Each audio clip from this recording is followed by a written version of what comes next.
Good morning. Welcome everyone to the October 25th Sunday service of the Unitarian Universalist Church of St. Petersburg. Blessings of the Sabbath to you.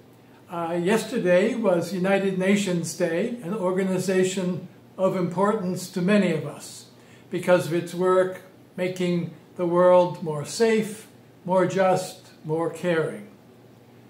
Our gatherings as a congregation in the UU tradition today and always are for the spiritual growth and well-being of one another, our community, and our world. Our way is to live with caring for one another and the world as best we have come to understand what caring is, and to seek greater understanding from all sources: our personal experience, mentors, prophetic people in our lives, one another, and from study of humankind's traditions of truth, wisdom, and meaning. We welcome all those who know we have much to learn about life and about living, and we welcome those who don't yet know that, knowing that it will come in time. May our time together in communion help us grow in understanding and caring, especially in these times fraught with division. Our particular questions this morning to dwell upon, to ponder, will be about what paths to take, as they say, for God, country, and the world in a time of division. Thanks. Glad you're here. Now our opening hymn.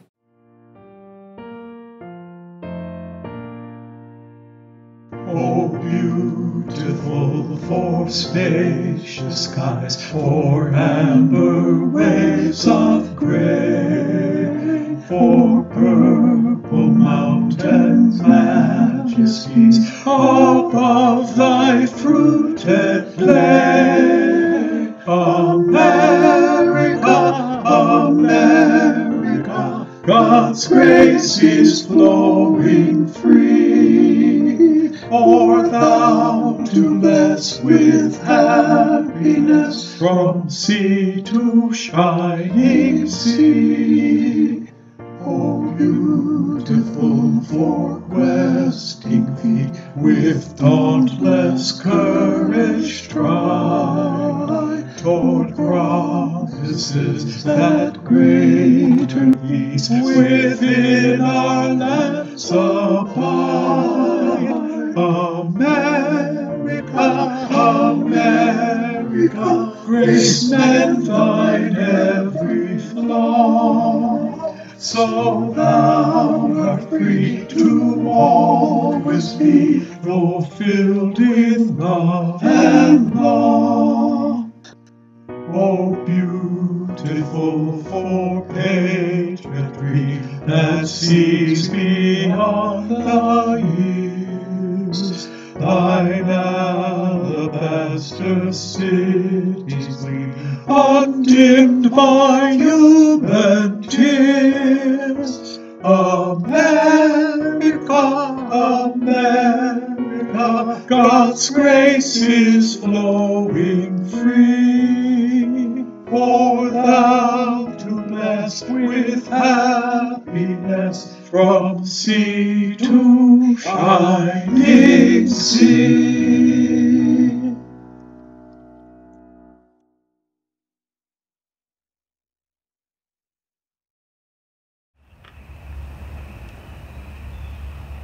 Good morning. I'm Harry Sowers.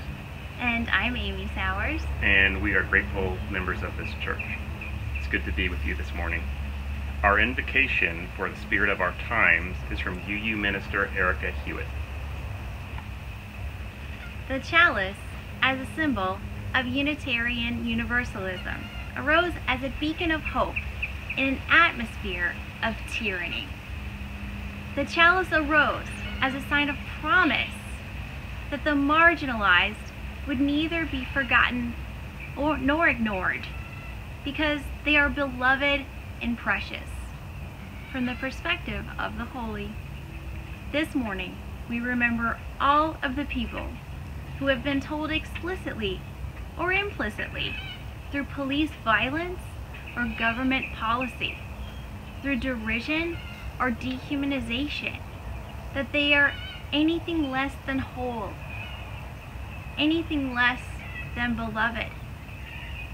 As we each light a chalice in our homes and in our hearts, may we make of our lives a beacon, as a symbol of our promise to draw the circle wide, a sign that we will not cease until all means all. We light our chalice now as a symbol of our shared communion, that's the chalice, and a search for truth, that's the flame, and our work for understanding and caring, that's the gracious light. Join, if you will, in the words of our covenant. Love is the spirit of this church, and service its law.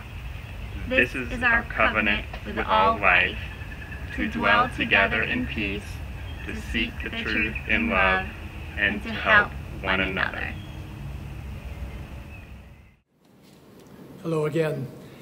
I have a story to share.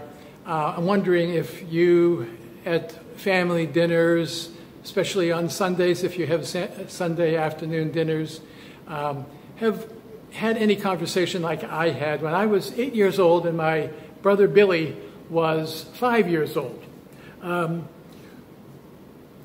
As we sat at dinner, I announced that I wanted to vote for the next president, and I said I like Ike. I said that because General Eisenhower had been a wise and caring army leader in wartime. As far as I knew anything at age 8. My mom and dad had both served during the war. I loved the photos of them in their uniforms. But to my surprise, my dad said, I like Ike too, but I'm for Adlai Stevenson. I agree with his platform for peacetime. And my mother nodded agreement. And so did my 5-year-old brother, Billy. Billy, I said. Then I asked, what's a platform? My dad said, it means what the candidates and their party believe about what would work best for our country. So how do we decide, I asked. We'll have to vote, said my mother. That's democracy. Each person gets a vote. What's democracy, I asked. My mom said, being a person who loved Latin, demos, or Greek, demos means people, and kratos, or kratos, means power. So democracy means the power of the people. So we voted, and the people's power around our dining room table chose Mr. Stevenson 3 votes to 1 over General Ike. Not fair, I exclaimed. But I confess, I felt confused when the country as a whole voted and elected General Ike like I wanted. Could my parents have been wrong? Somebody had a lot to learn. Have you ever had a talk about voting and about democracy and what's good for your town and for your country at your dinner table? It can be very interesting to have those conversations with your family and learn from one another. Maybe you'll have a chance to try that soon. Now, speaking of democracy and of power, it's time for sharing our joys and concerns, to hear one another and to share with one another. If you have a personal joy or concern to share, please type it onto the screen to the right of your screen, or you might save it for our coffee hour at the end of the service. And you're welcome to send joys and concerns to me for sharing at next Sunday's service. 2 very special joys to share this morning. are that Alan Froelich and Roy Price have just joined our congregation as new members by signing our membership book. That is a lovely thing for our congregation, and I hope it will be a lovely thing for Roy and Alan. Thank you, Alan and Roy, for joining us. And a joy for me is all of you. For example, Sabina and Jerry have been promoting creative experiments to keep our community a community, with lessons on cooking and cultural explorations and drive-by hootings. And Janae has been developing a growing team to plan a wonderful Halloween for us. And a number of you have participated in this year's online General Assembly. That is, to me, simply wonderful, simply delightful. So that's a shoehorn for saying that I have an announcement from Sabina that I'm going to insert here in Joys and Concerns because it is a joy. Here it is. For a lighthearted conversation about shows and movies, old and new, tune in to What Are You Watching with UU St. Pete member Dave Mapp tomorrow evening, Monday, October 26th, 5:30 p.m. And the Zoom link is in your Infonet email. Now our offering, during which you'll also have time to type or read any joys or concerns we share today. To keep our congregation thriving, may we remember our connection to one another. And let us not forget our offerings to support the means to those connections. As you listen to the offering music, please click on the I in the upper right-hand corner of your screen to make a contribution. You can also donate by the Give Plus app or on our webpage under the Giving tab, or by sending a check to the church office. Many thanks.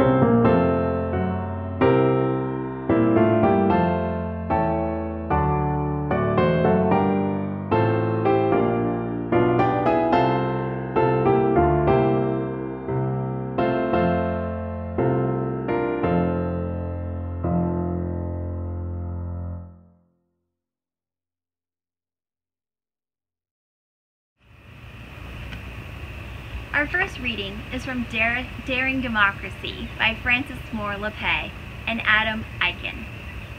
Americans, typically being portrayed as being far apart, are actually seeking similar change. Poll after poll shows striking common ground in our lives, in our values, as well as the vision for the democracy that we want. With one big exception, surveys of the super rich show a huge chasm between their hopes for our country's direction and those of the rest of us.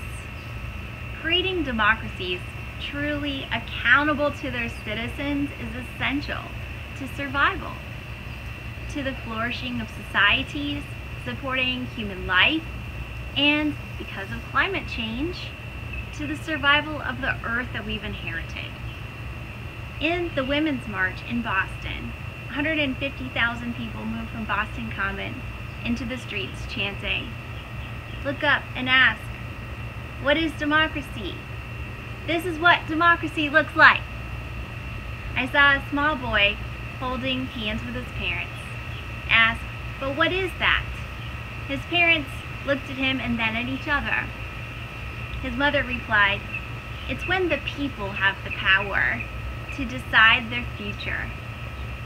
His father added, "It's a government of, by, and for the people." And the boy replied, okay, and picked up his pace in the march. Forevermore, he will remember the excitement of that day and the feeling of being safe and surrounded by thousands, all chanting for the America that they want. His conception of democracy will be a living one filled with possibility. And now a reading of President Lincoln's Gettysburg Address. 77 years ago, our forebears brought forth on this continent a new nation, conceived in liberty and dedicated to the proposition that all people are created equal. Now we are engaged in a great civil war, testing whether that nation or any nation so conceived and so dedicated can long endure. We are met on a great battlefield of that war. We have come to dedicate a portion of that field as a final resting place for those who here gave their lives that that nation might live. It is altogether fitting and proper that we should do this. But, in a larger sense, we cannot dedicate, we cannot consecrate, we cannot hallow this ground. The brave, living and dead who struggled here have consecrated it far above our power to add or detract. The world will little note nor long remember what we say here, but it can never forget what they did here. It is for us, the living, rather, to be dedicated here to the unfinished work which they who fought here have thus far so nobly advanced. It is rather for us to be here dedicated to the great task of remaining before us, that from these honored dead we take increased devotion to that cause for which they gave the last full measure of devotion, that we here highly resolve that these dead shall not have died in vain, that this nation under God shall have a new birth of freedom, and that government of the people, by the people, for the people, shall not perish from this earth. My sermon this morning is entitled, Get Out the Vote or Get Out. I've been wondering if my cousin Charlie will emigrate to Ireland, given America today. Being the grandson of Irish immigrants, Charlie had the right to hold joint citizenship in our country and in Ireland, and he exercised that right years ago. But Charlie's an American, even frequently noted in Who's Who in America as an honored public health innovator, analyst, and executive. And he's a devoted husband and father of 5 happy, productive, true blue Americans. I believe my cousin has profoundly served America in many ways, but in short, he has served America by empowering the safety and happiness of every person, working for government of, by, and for the people, exemplifying what democracy looks like between elections. Lifelong, Charlie has stayed connected to Ireland, though as an American. He's the former chair of the Ireland Chamber of Commerce of New England, and he was recently honored for bringing civic and cultural groups together in the Boston area to help newer immigrant communities. Yet I wonder if it was for times like the present day that he took dual citizenship. And I also wonder these days, what defines an enduring American spirit and commitment? What if the spirit of America changes, or you find out there's more than one American spirit, and you don't like the one that is prevailing? This past Thursday was National Nut Day. Why does that resonate so much right now? Recently, I heard someone on a public platform arguing that all systems are constructed to benefit only those in power and to oppress everyone else. So eliminate all systems. Anarchists unite. That's nuts, I thought. Also recently, my ear was caught by Billy Bragg's rather haunting folk rock song entitled "No One Knows Nothing Anymore." No one knows nothing anymore. Nobody really knows the score. Let's break it down and start again. Let's stop pretending we can manage our way out of here. Let's stop relying on the lectures of the experts. No one knows nothing anymore. Let's break it down and start again. If you want to take part in breaking it down, you'd better hurry, because the oligarchies ruling the peoples of the world are way down that road. Break down, eliminate all systems. The natural systems of earth and sun and stars, the United Nations systems of peace and justice and wellness, the systems of countless cultures that have truly sought and secured safety and happiness for their people. Our own American system, though conceived in liberty and slavery, still working for liberation of, by, and for the people. Our body systems, which seek our safety and happiness with an integrity we are still learning. I say nuts. Systems as in our own congregations, adjusting as we grow, intent on a great true religious vision, spiritual growth without dogma, an empowerment that glories all souls, that expands our spirits to help glory our world. That's truly American. That's truly human. That is truly us. Destroy that system? Nuts. But what do we do if a sitting president and his followers, or her followers, nuts enough to not accept losing a fair democratic election, break the democratic system and break with it? We must indeed first place great hope in the other governmental branches and agencies. But if they too break democracy, we will still have choices. At the very least, we can continue building and expanding circles of decency, which will expand because they add to goodness. And maybe singer Billy Bragg used a double negative grammatically with intent, because if no one knows nothing, then everyone knows something. To understand the well-being of the world, and, well, let me say that again, to understand the well-being of the whole, and to understand the whole of well-being, everyone must be empowered to contribute. Getting there is our hope. Spiritual growth without dogma is our way. And what does democratically expanding goodness look like under travail? Every person and generation not only knows something, but every person has a wealth of passion.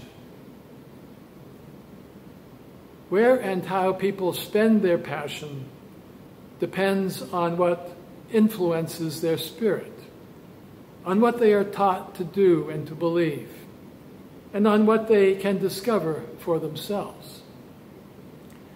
Harvard historian Jill Lepore gives an encouraging example of what expanding the influence of good looks like in a situation similar to our times. In the 1930s America, under great threat from the Great Depression and totalitarian forces, locally led debates on the challenging questions of democracy flourished in our country. The overarching format included a radio broadcast of a lecture on the question of the day, followed with broadcast of a panel debate on the issue, followed by a town meeting debate and discussion in all the tuned-in libraries and town halls across America. America's town meeting in the air. 3 million listeners per week.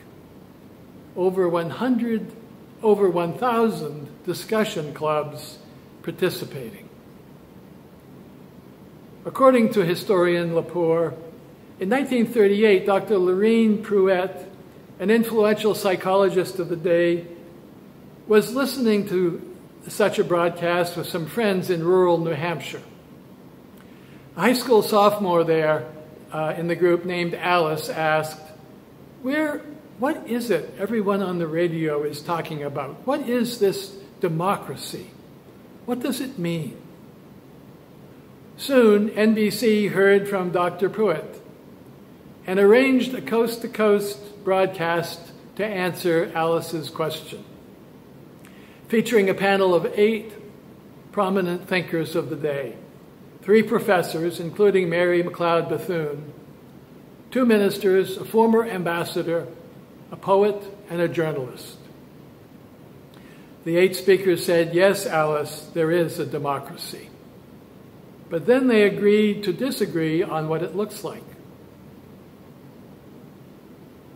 Yet, suggested historian Lepore, agreement to disagree is what democracy looks like.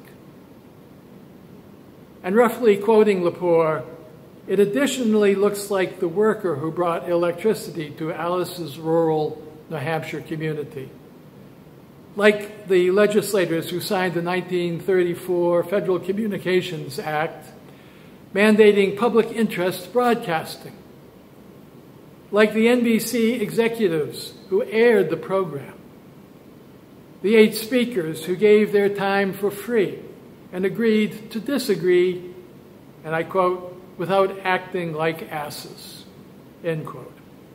And a whole lot of Americans who took the time to listen carefully, even though they had plenty of other things to do. That's what democracy looked like then. And Lepore added, getting out of our current jam will likely require something different, but not entirely different. And it will be worth doing. Individually and communally, it could look like forethought leading to action, realities identified, core purposes clarified, resources inventoried, options imagined, plans developed, acting together with full devotion, remaining connected, discerning, adaptive, and repeat together. And I would add, meditate daily so you can be true to truth. Well, I'm sure you'll be relieved that I don't think my cousin Charlie would leave America any more than you or I. We're grateful patriots. America is our house. Its divisions are ours to bring into communion and union, just as the oligarchs and their allies most fear. What happens if the system continues to devolve toward breaking? The answer depends, I think, on whether we can adequately learn to appreciate one another's deep worth to us and to encourage its growth. This, I think, is what spiritual growth looks like. and on it rests an American democracy for a more perfect American union.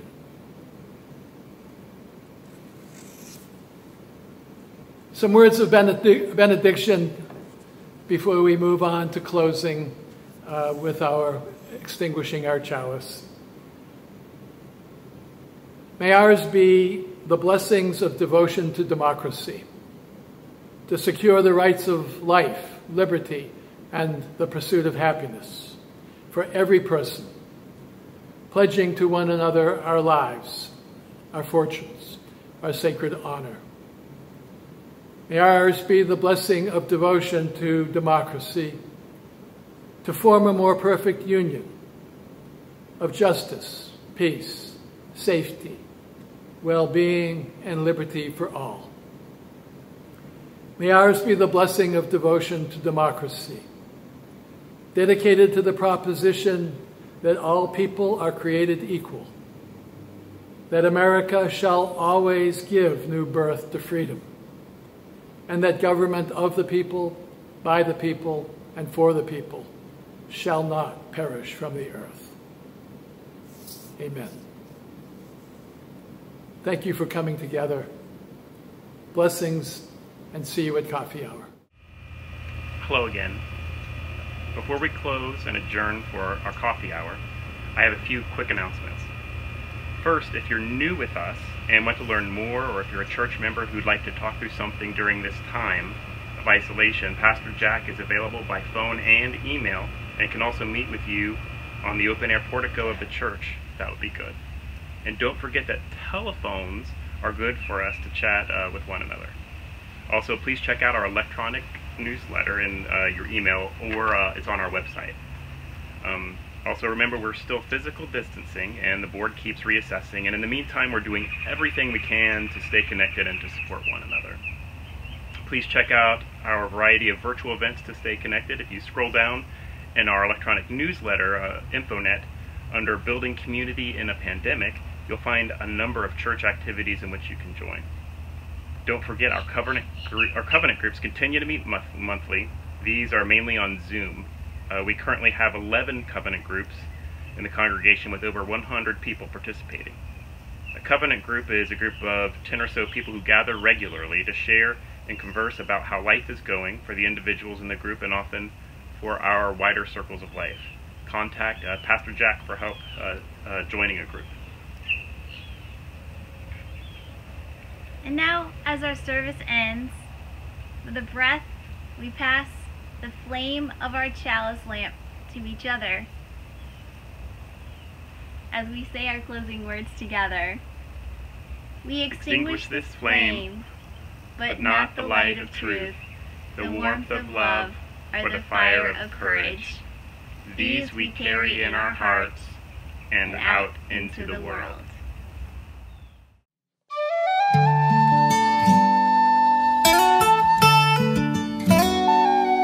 When I wake up in America, I see my neighbors there with every type of clothes and shoes, hats and skin and hair, every fine belief and custom, scores of songs from who knows where. When I wake up in America, our stories fill the air. Wake up, despierta, wake up, despierta, wake up in America.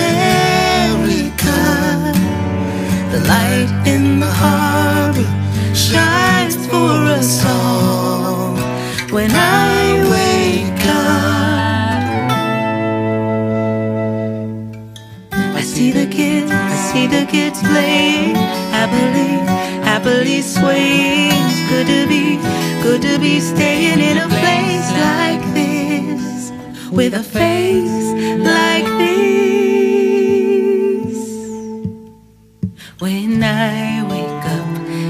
in America. I put away my fear, and I love my neighbor as myself. And I say, I'm glad that you're here. We have found ourselves together in a land we dream could be. When we wake up in America, everybody will be free. Wake up, Despierta, wake up, despierta. wake up, please, America. The light in the harbor shines for us all. When I wake up, when you wake up, when we wake up in America.